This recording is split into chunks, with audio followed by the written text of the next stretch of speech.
We are so pleased and honored again this year at the Milken Global Conference to be joined by Petra Nemcova, obviously well-known model, brand supporter, but also, more importantly, survivor and founder of All Hands and Hearts, an organization which goes into disaster areas often when others won't. They come early, they stay late, yes, as you say.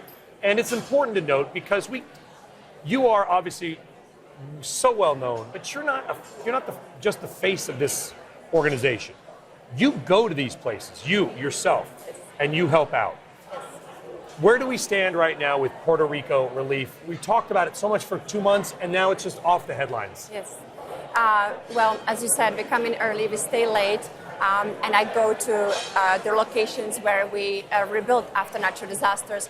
Thankfully, I'm not alone. We are powered by volunteers. So far, we have had 56,000 volunteers from 144 countries coming and working 6 days a week, 8 hours a day, under hot sun in Puerto Rico or Mexico or -7 degrees in Nepal, giving their time, love, and sweat for free to help strangers. So it's so beautiful. So that the beautiful thing is that you have this unconditional love.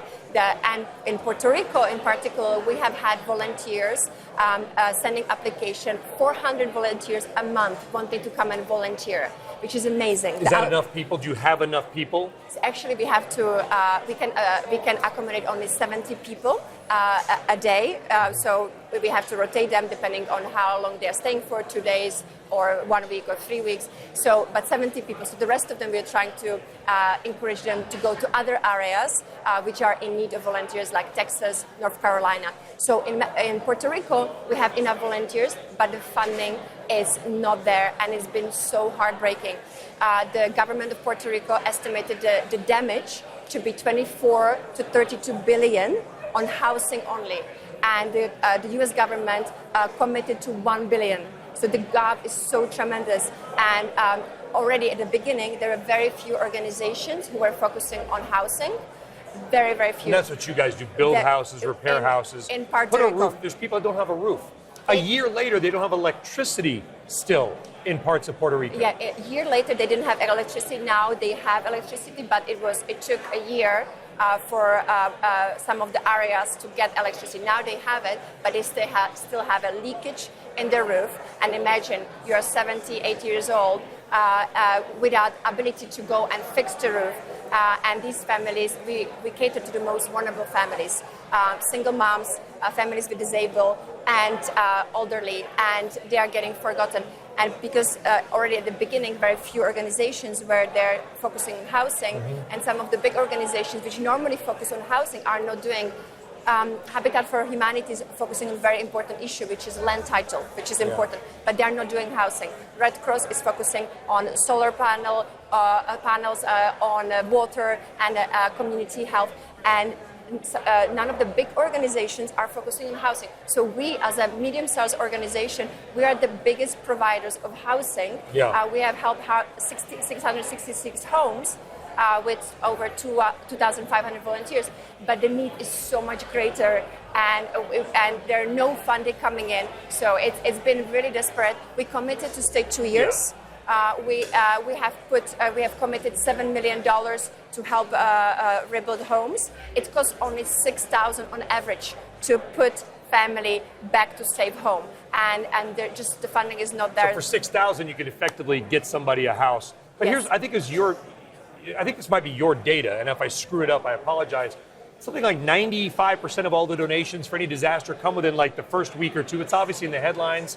How do we keep the interest up, not just in Puerto Rico, yes, but with anything? Yes. So what happens the first 2 months, everybody cares because it's out there. On the front page every day. Every day. And 70% of the funding for the disaster comes in within those 2 months. Only 5% goes to rebuilding. And the rebuilding is much more costly. And if you focus only on the first response, you cannot build in resilience. So, and the resilience, why is it important? Because if you rebuild a home without a safe way, and then the next hurricane comes and you have to start over again and use finances, time, and other resources. So what we did actually, we got together with Global Citizen and a Good 360 created a resilient response coalition and to inspire companies to take much more smarter, thoughtful approach to disaster giving. So instead of giving only everything to first response, giving for the long-term recovery, we have to think about the whole arc of a natural disaster. And on average, it takes 4 to 5 years for families to go back on their legs. So we cannot forget them 2 months later. And the same happens with goods. 60% of the goods, they end up in a landfill. So the same with the coalition. Of the donated goods? Of donated, unsolicited. End up in a landfill. 60%. The unsolicited ones. So many times you have, things coming which they are not needed. They are blocking the ports. So the goal of residentresponse.org is to guide companies to deliver goods at the time when they need it, because there's lots of generous care. But when the goods which they needed and at the right time they needed, and to deliver the funds across the whole arc of a disaster. That way, you can help in a much more effective way and be able to put families back on their legs much faster. And we need to change. We really need to change the way, our habit, how we give. It's a very simple solution. It's not the brain surgery. It's like instead of giving everything at once, giving it to either organization. So the simple people formula. that know what they're doing.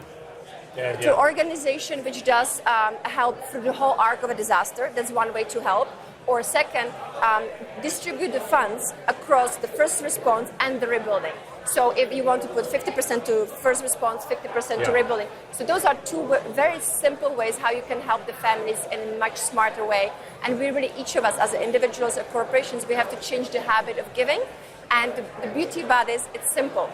You don't have to do big changes. You just have to take smart decisions. Allhandsandhearts.org. Thank you very much. Petra Nemcova, you are keeping the Puerto Rico disaster on the front pages, at least here with us on CNBC. Thank you, Brian, for keeping the light on the families in Puerto Rico. They desperately need some love, and I hope they're not going to be forgotten. You're helping make sure they're not. Petra, thank you. Thank you very much.